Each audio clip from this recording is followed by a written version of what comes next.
మిత్రులు నమస్కారం. రేడియో రాంబాబు ఛానల్కి స్వాగతం. ఎంఎస్ సుబ్బలక్ష్మి గారి పేరు తెలుగు వారికి ఎవరు పరిచయం చేయక్కర్లేదు. విష్ణు సహస్రనామం కావచ్చు, అన్నమాచారి కీర్తనలు కావచ్చు, వెంకటేశ్వర సుప్రభాతం కావచ్చు. ఆవిడ వీటి ద్వారా తెలుగు వారితో ఒక అనుబంధాన్ని పెనవేసుకుని ఉన్నవారు. సెప్టెంబర్ 16 ఆవిడ జయంతి. మనందరికీ ఎంఎస్ సుబ్బలక్ష్మిగా పరిచయమైన ప్రపంచానికి ఆవిడ ఎంఎస్ సుబ్బులక్ష్మి. ఎంఎస్ సుబ్బలక్ష్మి పూర్తి పేరు మధురై షణ్ముఖ వడివు సుబ్బలక్ష్మి. మధురైలో జన్మించారు. తండ్రి సుబ్రహ్మణ్యయ్యరు, తల్లి షణ్ముఖ వడివు అమ్మాల్. ఆవిడ వైనికురాలు కూడా, అంటే వీణ విద్వాంసులు. చిన్నప్పుడు బాల్యంలో ఎంఎస్ సుబ్బలక్ష్మి గారిని కుంజమ్మ అనే పేరుతో ఇంట్లో వాళ్ళు పిలిచేవారు. చిన్నప్పటి నుంచి కూడా ఆవిడకి సంగీతం అంటే మక్కువ ఏర్పడటానికి కారణం తల్లి. ఆవిడ ఎక్కువ చదువుకోలేదు. స్కూల్లో టీచర్ కొట్టారని చెప్పని ఆవిడ చదువుకు తొలి రోజుల్లోనే పులుస్తా పడిపోయింది. 5-6 తరగతులకు మించి ఆవిడ చదివినట్టుగా లేరు. అయితే 10వ ఏటనే ఆవిడ తన తొలి ప్రదర్శన తిరుచిరాపల్లిలో ఇచ్చారు.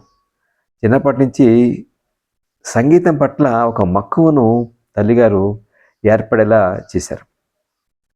ఎంఎస్ సుబ్బలక్ష్మి గారు ఆవిడ తొలి రోజుల్లో కొలంబియా వారికి రికార్డ్స్ ఇచ్చేవారట. ఆ రికార్డ్స్ ఎంత పాపులర్ అయ్యాయంటే మెడ్రాస్లో ఉన్నటువంటి సంగీత పెద్దలు ఎవరి సుబ్బలక్ష్మి, ఎక్కడ వ్యక్తి అనేటువంటి ఒక కుతూహలాన్ని వాళ్ళలో రేకెత్తిచ్చే ఆ కొలంబియా కంపెనీ విడుదల చేసినటువంటి రికార్డులు. ఇకపోతే ఆవిడ చెమ్మంగుడి శ్రీనివాసయ్య గారి దగ్గర శిక్షణ పొందారు సంగీతంలో.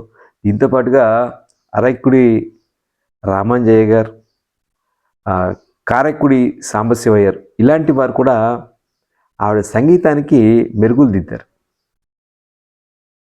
ఎంఎస్ సుబ్బలక్ష్మి గారిని తల్లిగారిగా 1930 ప్రాంతాల్లో చెన్నైకి తీసుకెళ్లారు. అక్కడే మెడ్రాస్ మ్యూజిక్ అకాడమీలో ఆవిడ తొలి ప్రదర్శన ఇచ్చారు.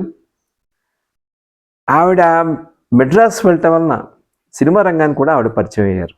1936-37 ప్రాంతాల్లో సేవా సదనం అనేటువంటి తమిళ సినిమాలో నటించారు. తర్వాత 41లో సావిత్రి అనేటువంటి సినిమాలు నటించారు. శాకుంతల అనే సినిమాలు నటించారు. అయితే 1945లో ఆవిడ మీరా చిత్రంలో నటించారు.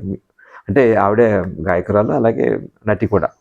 మీరా చిత్రం ఆవిడ చాలా పేరు తెచ్చింది. సో మీరా చిత్రం తమిళ, హిందీ భాషల్లో రావటం వలన ఉత్తర భారత ప్రజలకు కూడా ఎంఎస్ సుబ్బలక్ష్మి గారి సంగీతం అనేది, అంటే ఆవిడ మీరా భజనల ద్వారా పరిచయం అయ్యారు. ఇందుకోసం ఆవిడ నారాయణరావు వ్యాస్ అనే ఆయన దగ్గర హిందుస్థానీ సంగీతం కూడా నేర్చుకున్నారు. హిందుస్థానీ సంగీతం అంటే ఒక ఆసక్తి ఏర్పడటానికి కారణం, చిన్నప్పుడు ఆవిడ ఇంట్లో కిటికీ దగ్గర కూర్చుంటే దూరంగా రేడియో వినిపిస్తుండేది ఆ వీధంతా కూడా. సో అలా ఆవిడకి హిందుస్థానీ సంగీతం కూడా పరిచయం అయింది. అలా అంచెలంచెలుగా. అయితే ఆవిడ మీరా చిత్రంతో ఒక జాతీయ స్థాయి ఒక గౌరవం, గుర్తింపు వచ్చిన సినిమా రంగం వైపు పోలేదు. ఆవిడ సంగీతానికి అంకితం అయిపోయారు. 1940లో కల్కి పత్రిక సంపాదకులు సదాశివన్ గారిని వివాహమాడారు. సదాశివన్ గారే ఒకసారి వారిని మహాత్మా గాంధీ దగ్గర తీసుకెళ్లారు. మహాత్మా గాంధీ గారు ఆవిడ పాడినటువంటి భజన్స్ విని ఎంతో ముగ్ధులైపోయి, అందరూ మొక్కుబడిగా పాడతారు, మీరు పూర్తిగా పాటలో లీనమై పాడతారు, చాలా అరుదు అని చెప్పి మెచ్చుకున్నారు. ఆవిడ గానం చేసినటువంటి నరసింహ మేత భజన ఉంది కదా, ఆ వైష్ణవ జనతో చాలా ఇష్టం గాంధీ గారికి. అది ఎంఎస్ సుబ్బలక్ష్మి గారు పాడారు. అంటే ఎక్కువగా ఆవిడ ఎంఎస్గానే అందరికీ పరిచయం యాక్చువల్గా. అలా సదాశివన్ గారు కల్కి పత్రిక సంపాదకులుగా ఉంటూనే ఈవిడ కెరీర్కి ఒక గట్టి పునాదులు ఏర్పరిచారంటే ఆయన అని చెప్పాలి. అందుకే సదాశివన్ గారిని ఫ్రెండ్, ఫిలాసఫర్, గైడ్ అని చెప్పి సుబ్బలక్ష్మి గారు ఎప్పుడు పేర్కొంటూ ఉండేవారు. 1963లో ఆవిడ ఎడిన్బర్గ్ మ్యూజిక్ ఫెస్టివల్లో పాల్గొన్నారు ఇంగ్లాండ్లో. దానివల్ల కర్ణాటక సంగీతాన్ని పాశ్చాత్య దేశాల్లో కూడా పరిచయం చేశారు. ఎందుకంటే ఫ్రాన్స్ వెళ్ళారు, రష్యా వెళ్ళారు, చాలా దేశాల్లో పర్యటించారు అక్కడి నుంచి. అలాగే 1966లో ఐక్యరాజ్య సంస్థ, యునైటెడ్ నేషన్స్ ఆర్గనైజేషన్ అసెంబ్లీలు, జనరల్ అసెంబ్లీ అంటారు కదా, అందులో ఆవిడ దాదాపు 2.5 గంటల పాటు తన గానాన్ని వినిపిస్తే అందులో ఉండే వాళ్ళందరూ కూడా వివిధ దేశాల అధిపతులే కదా, అందరూ మంత్రముగ్ధులు చేశారు ఎంఎస్ సుబ్బలక్ష్మి గారు. అక్కడ ఆవిడ కంచి పరమాచార్య భక్తులు, వారంటే చాలా అభిమానం, చాలా ఇష్టం. కంచి పరమాచార్య గారు రచించినటువంటి మైత్రీం భజతే అనేటువంటి కీర్తన ఆ ఈయనలో ఆవిడ గానం చేశారు. అలా 1900 ఇట్లా అంచెలంచెలుగా ఆవిడ ప్రదర్శనలు ఇస్తూ వెళ్ళారు. హెచ్ఎంబి కోసమే ఆవిడ వెంకటేశ్వర సుప్రభాతం రికార్డ్ చేశారు. ఆ వెంకటేశ్వర సుప్రభాతం రికార్డుల అమ్మకం ద్వారా వచ్చేటువంటి రాయల్టీ ఉంటుంది కదా, ఆ రాయల్టీ అంతా కూడా ఎప్పటికీ తిరుమల తిరుపతి దేవస్థానం వారు నిర్వహించేటువంటి వేద పాఠశాలకు చెందేలాగా ఆవిడ ఏర్పాటు చేశారు. ఇంతేకాకుండా ఆవిడ 1974లో రామన్ మెగ్సెసే అవార్డు లభించింది. పబ్లిక్ సర్వీస్ విభాగంలో ఆవిడకి ఇచ్చారు.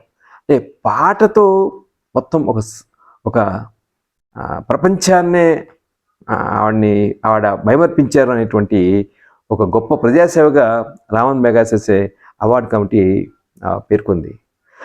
ఒకసారి జవహర్లాల్ నెహ్రూ గారు, ఆమె mere prime minister but she a queen of music అని చెప్పి అంత గొప్పగా అభిమానిస్తూ చెప్పారు. ఆవిడ్ని నైటింగేల్ అంటూ ఉండేవారు సంగీతానికి సంబంధించి. నైటింగేల్ ఆఫ్ ఇండియా అని చెప్పి సరోజినీ దేవి నాయుడు గారు ఆవిడ్ని నైటింగేల్ ఆఫ్ ఇండియా అని చెప్పి పిలుస్తూ ఉండేవారట. అలా అంచెలంచెలుగా ఆవిడ విష్ణు సహస్రనామం మనం చూసాం కదా, మీకు తెలుసు తెలీదో కానీ ఇద్దరు రైటర్లు నేను చెప్తాను. ఒకళ్ళు కుషల్ సింగ్ గారు తెలుసు కదా, ఆయన ప్రముఖ రచయిత, ఇలస్ట్రేటెడ్ వీక్లీ ఆఫ్ ఇండియాకి ఎడిటర్గా ఉండేవారు.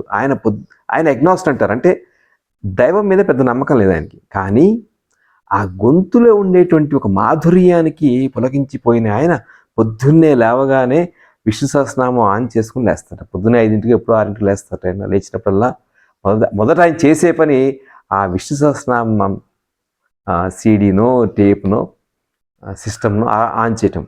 అలాగే అవుట్లుక్ పత్రికకి వినోద్ మెహతా ఎడిటర్గా ఉన్నారు. ఆయన కూడా ఒకచోట పేర్కొన్నారు, ఎంఎస్ సుబ్బలక్ష్మి సంగీతం అంటే చాలా ఇష్టం నాకు, నేను కూడా నా ఉదయాన్ని ఆవిడ కీర్తనలతో వినటం ప్రారంభిస్తానంటారు. ఎంఎస్ సుబ్బలక్ష్మి గారి గొప్పతనం ఏమిటంటే ఆవిడ చదువుకున్న 5వ తరగతి అయినా సంస్కృత పద ఉచ్చారణలో మరెవ్వరూ ఆవిడకి సాటి రారు. దానికోసం ఆవిడ ఎంతో గంటలు కృషి చేసేవారట. వాటిని మెమరైజ్ చేసేవారు, బైహార్ట్ చేసేవారు. ప్రతి పదం అర్థం తెలుసుకుని నేర్చుకునేవారు. ఆవిడ ఏ భాషలో పాడినా ఆ పదం అర్థం తెలుసుకుని పాడేవారట. అలాగే ఆవిడ అన్నమాచార్య కీర్తనలు ఆవిడ పాడారని సంగతి తెలుసు. కానీ అన్నమాచార్య కీర్తనలు ఆవిడకి నేర్పించింది ఎవరో తెలుసా? మన తెలుగు వారైనటువంటి ప్రముఖ సంగీత విద్వాంసులు నేదునూరి కృష్ణమూర్తి గారు. నేదునూరి కృష్ణమూర్తి గారు ఎంఎస్ సుబ్బలక్ష్మి గారి ఇంట్లో కొన్నాళ్ళు ఉండి ఆవిడకి వాటిని ట్యూన్ చేసి ఆవిడకి నేర్పించారు. అంటే ఆవిడ పట్టుబట్టలు పెట్టి వారిని ఎంతో సత్కరించారు కూడా. అలా ఆవిడ ఒకసారి 78 ఏళ్ల వయసులో కూడా చెప్తారు, ఈనాటికి సంగీత సాధన అనేది ప్రతిరోజు చేస్తూ ఉండాల్సిందే. అలాగే ప్రతి కొత్త కీర్తన నేర్చుకోవాలి అంటే ముందర ఆ పదాల అర్థం తెలుసుకోవాల్సిందే అని చెప్పి ఆవిడ చెప్తూ ఉండేవారు. ఇంకో విషయం ఏంటంటే దాదాపుగా ఆవిడ చాలా కాన్సర్ట్స్ 1944లో ఒకసారి కస్తూరిబాయి గాంధీ కోసం ఆవిడ 5 కాన్సర్ట్స్ ఇచ్చారట. 5 కాన్సర్ట్స్ ద్వారా వచ్చినటువంటి ఆ డబ్బు అయితే ఉందో అవన్నీ కూడా విరాళంగా ఇచ్చేశారు. ఎవరికి? కస్తూరిబాయి గాంధీ నడిపించేటువంటి సంస్థలకు వాటికి ఇచ్చేశారు. ఆ తర్వాత ఆవిడ తనకంటూ ఎప్పుడూ ఒక పైసా కూడా మిగిల్చుకోలేదు.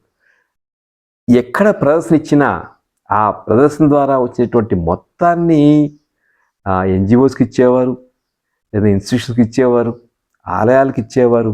ఎక్కడ అవసరం కనిపించిందో అక్కడ ఇస్తుండేవాడు. ఈ డబ్బంతా ఆవిడ $1 మిలియన్ కన్నా ఎక్కువ ఇచ్చారని చెప్తారు. అంత గొప్ప మనిషి కూడా, అంటే కేవలం విద్వాంసురాలే కాదు ఆవిడ, ఒక గొప్ప హృదయం ఉన్నటువంటి మనిషిగా మనం ఎంఎస్ సుబ్బలక్ష్మి గారిని గుర్తుంచుకోవాలి. 1997లో సదాశివన్ గారు చెప్పాను కదా, ఆవిడకి ఫ్రెండ్ ఫిలాసఫర్ గైడ్ 97లో ఆయన పోవటంతో ఆ తర్వాత పబ్లిక్ పెర్ఫార్మెన్స్ అనేది ఆవిడ తగ్గించేశారు. ఎక్కువ పబ్లిక్ ప్రదర్శన ఇవ్వలేదు. తర్వాత 97లోనే ఆవిడకి భారతరత్న పురస్కారం ఇచ్చారు. అయితే భారతరత్న పురస్కారం పొందిన తొలి మహిళ, తొలి సంగీత విద్వాంసురాలుగా కూడా మనం ఎంఎస్ గారిని చెప్పుకోవచ్చు. కాంచీపురం చీర ఒకదాన్ని ఎంఎస్ బ్లూ అనేటువంటి ఒక చీరని, ఒక నీలం రంగు శారీని ఎంఎస్ బ్లూ అని చెప్పి కాంచీపురం చీరలు అందరూ కూడా తమ గౌరవాన్ని అలా ప్రకటించారు. అంటే ఆవిడ గురించి మనం ఎంత చెప్పుకున్నా కూడా తక్కువే అనిపిస్తుంది. ఎందుకంటే రోజు ఆవిడ భౌతికంగా లేకపోయినా ఉదయాన్నే మనం వెంకటేశ్వర సుప్రభాతం నడుస్తూ వింటాం, లేదంటే విష్ణు సహస్రనామం వింటూ ఉంటాం, ఆవిడ పాడిన కీర్తనలు వింటూ ఉంటాం, ఆవిడ పాడిన అన్నమాచార కీర్తనలు వింటూ ఉంటాం. అలా ఎంఎస్ సుబ్బలక్ష్మి గారు సంగీతం అంటే ఎంతో కొంత అభిరుచిన వాళ్ళందరి గుండెల్లోనూ నిలిచిపోవటమే కాదు, ఆవిడ చేసినటువంటి ఒక సేవ అనండి, ఆవిడ ఒక అంకిత భావం, ఎవరైతే లేని వారిలో వాటి పట్ల ఆవిడకు ఉండేటువంటి ఒక అంకిత భావం అనండి, ఇవన్నీ కూడా ఆవిడ్ని ఒక గొప్ప మనిషిగా చేశాయి అని చెప్పి తప్పకుండా చెప్పుకోవాలి. ఎంఎస్ సుబ్బలక్ష్మి గారి జయంతి సందర్భంగా ఒకసారి ఆవిడ్ని తలుచుకోవటం చాలా గొప్పదిగా భావిస్తూ, నాకు తెలిసి మీరందరూ ఈ వీడియో చూడంగానే విష్ణు సహస్రనామం, వెంకటేశ్వర సుప్రభాతము తప్పకుండా వినటానికి కదులుతారు, ఉద్యుక్తులు అవుతారని చెప్పి నేను అనుకుంటున్నాను. ఈ వీడియో మీకు నచ్చినట్టయితే లైక్ చేయండి, షేర్ చేయండి, రేడియో రాంబాబు ఛానల్కి సబ్స్క్రైబ్ చేయండి. నమస్కారం.